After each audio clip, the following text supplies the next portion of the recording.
falar de um assunto muito bacana. A gente vai falar sobre lutas. Mas não são lutas da forma convencional que a gente conhece. As lutas de educação física, elas são adaptadas para a escola. Então a gente vai tratar esse tema como jogos de oposição. O termo lutas, ele é muito amplo, envolve uma série de coisas. No contexto geral, assim, para simplificar, a gente vai falar que as lutas, elas são atividades que causam oposição. Seria um confronto entre indivíduos. Um contra um, grupos contra grupos e tudo mais. Essa é a maneira mais simples que a gente vai sintetizar em termo lutas. Na educação física escolar, a gente trabalha as lutas de uma forma diferenciada. A gente pega todas as estratégias utilizadas em um confronto, em uma luta, e traz isso para a nossa aula, transformando em jogos e atividades. Por isso o nome jogos de oposição. São jogos que um está se opondo ao outro. Então, as lutas, elas fazem parte da BNCC e tem uma unidade temática que cuida disso. Essa unidade temática focaliza as disputas corporais, nas quais os participantes, os alunos, os indivíduos, eles empregam técnicas, táticas e estratégias específicas. Para quê? Para trabalhar os componentes da luta. E quais são? Imobilização, desequilíbrio, contusão e exclusão. Isso tudo combinado a técnicas de ataque e defesa, com elemento surpresa e tudo mais. As lutas são classificadas conforme a sua distância. Então nós encontramos lutas de curta distância, lutas de meia distância, lutas de longa distância e as lutas mistas. Como curta distância, a gente pode ter, por exemplo, o judô, que você tem um contato muito próximo com o seu adversário. Você está praticamente colado. Meia distância são as lutas que envolvem socos e chutes, que estão próximos ao seu oponente, mas não tão próximo quanto as de curta distância. Longa distância, nós podemos citar a esgrima. Você tem um elemento, uma ferramenta na tua mão, que para você tocar o outro adversário você tem que esticar.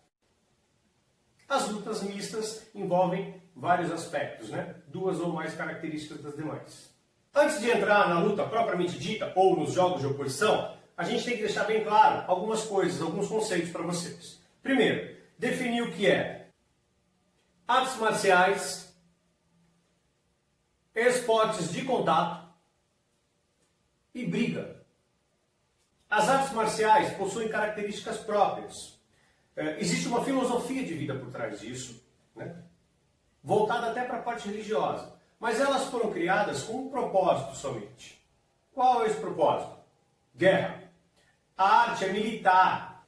Foi desenvolvida para ataque e para defesa de um determinado povo. Então a gente encontra diversas artes marciais que surgiram há muito tempo.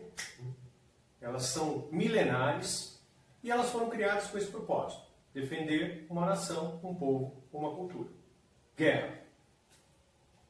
Com relação aos esportes de combate, por serem esportes, eles possuem regras específicas. Possuem organizações, federações, confederações que regem essas regras. E muitas vezes as pessoas que procuram esse tipo de atividade não são profissionais, são praticantes. E eles procuram essa atividade com vários objetivos. Pode ser apenas para se exercitar, para aprender uma arte de autodefesa. A maioria das pessoas acaba confundindo os esportes de combate com empresas que patrocinam esses esportes de combate. O mais conhecido é o MMA, Mixed Martial Arts. Mas a maioria das pessoas confundem isso com o UFC, que é uma empresa que patrocina a modalidade MMA. Então, esportes de combate não são praticados por inimigos. A intenção não é guerrear, conquistar territórios, proteger povos. A intenção é praticar uma atividade ou, em alguns casos, uma profissão aí para você poder desenrolar na sua vida. É importante ressaltar que com o avanço das tecnologias e com o passar dos tempos, as artes marciais também tiveram que sofrer adaptações. Muitas migraram para esportes de combate. E hoje a gente tem aí nas academias intituladas artes marciais com modalidades puramente esportivas. Mas professor, Uma arte marcial, ela pode ser um esporte de combate. E um esporte de combate puro, ele pode ser chamado de arte marcial? Não, nem todos. A gente tem um exemplo como o boxe. O boxe, ele não tem uma filosofia de vida, ele não foi criado por estratégias militares para a guerra com esse intuito. Isso que eu estou falando não é uma verdade absoluta. Existem estudos e pesquisas que dizem coisas diferentes do que eu estou falando. O que cabe a nós? Pesquisar, procurar, estudar, colher informações e a partir desse material que a gente colhe, a gente consegue montar a nossa interpretação e seguir o caminho que a gente acha mais correto. E com relação à briga, o que seria briga? É um desentendimento que ocorre entre uma ou mais pessoas e aí a gente não tem aquela capacidade de resolver os conflitos através do diálogo e acabam partindo para a violência.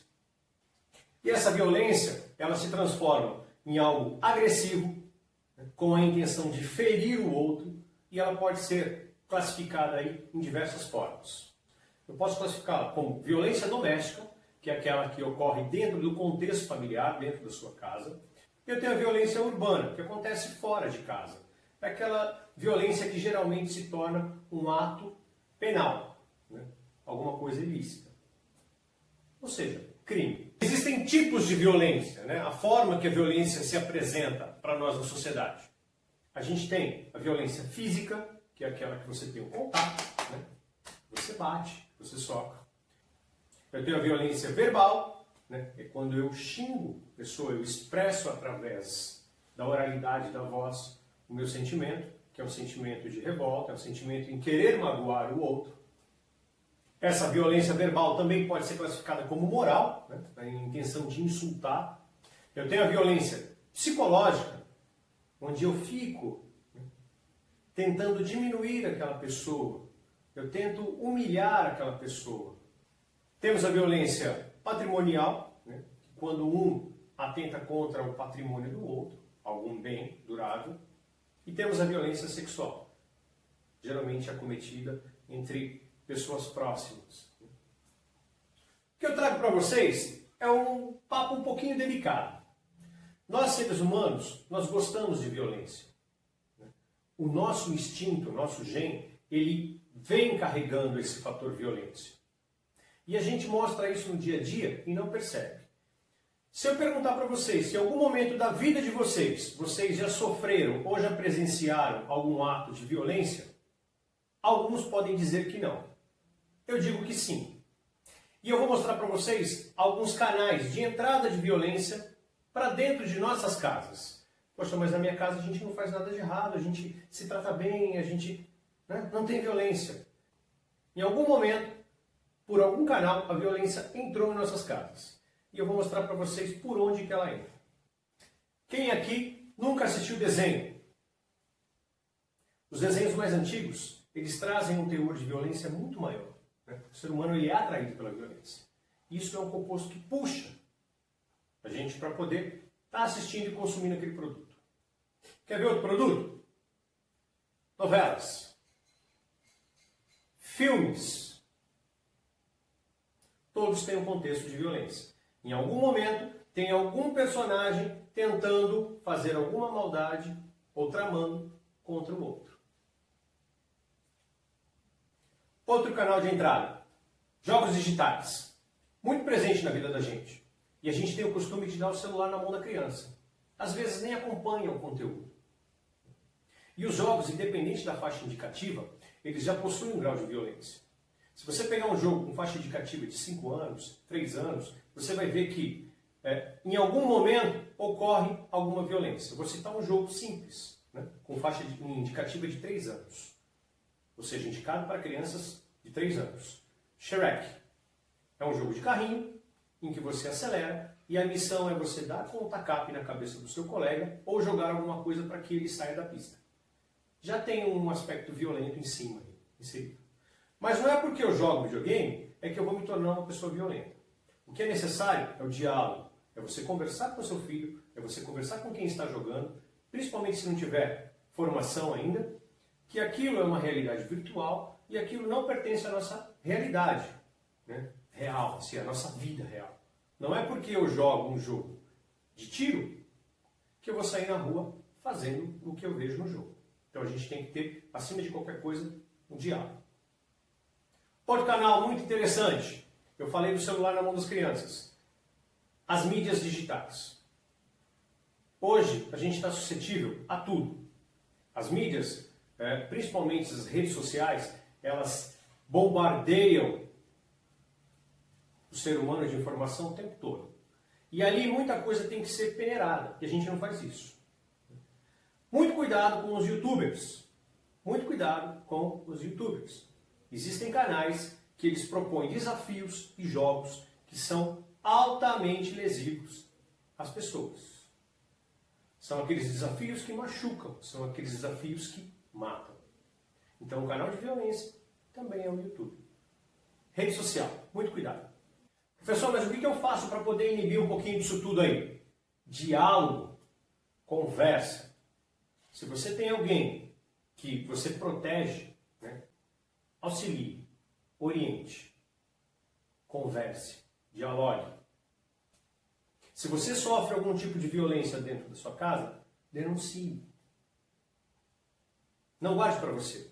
Existem canais feitos para te auxiliar.